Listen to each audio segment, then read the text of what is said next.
Aujourd'hui, nous tenons deux événements en un sommet pour la montagne durable et ce qu'on appelle une COP, donc la conférence des parties départementale de la Haute-Savoie. Et c'est important d'être tous ensemble avec des compétences variées parce que la méthode qui a été voulue dans le cadre de la planification écologique et que nous déclinons aujourd'hui, c'est la participation. C'est l'écoute des uns et des autres et la co-construction.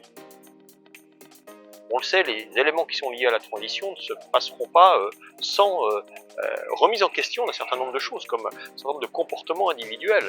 On peut attendre des innovations technologiques qu'elles apportent au sujet, mais elles ne feront pas tout. Il faudra une remise en cause des comportements individuels et puis d'un certain nombre d'actions publiques. Donc il faut en discuter ensemble pour que les décisions soient les mieux comprises possibles. Parce que dans la transition, il n'y a pas que la technique, il y a aussi l'acceptabilité sociale qui doit être mise en avant. Donc cette transition, on la fera grâce aux visiteurs qui viennent parfois de loin, un petit peu de moins loin. On la fera pas sans la société civile, on la fera pas sans les ONG, on la fera pas sans les entreprises, on la fera pas sans ses élus. Cette éducation, elle est cruciale. On est dans une urgence et qu'on doit réagir maintenant pour limiter les dégâts et s'adapter.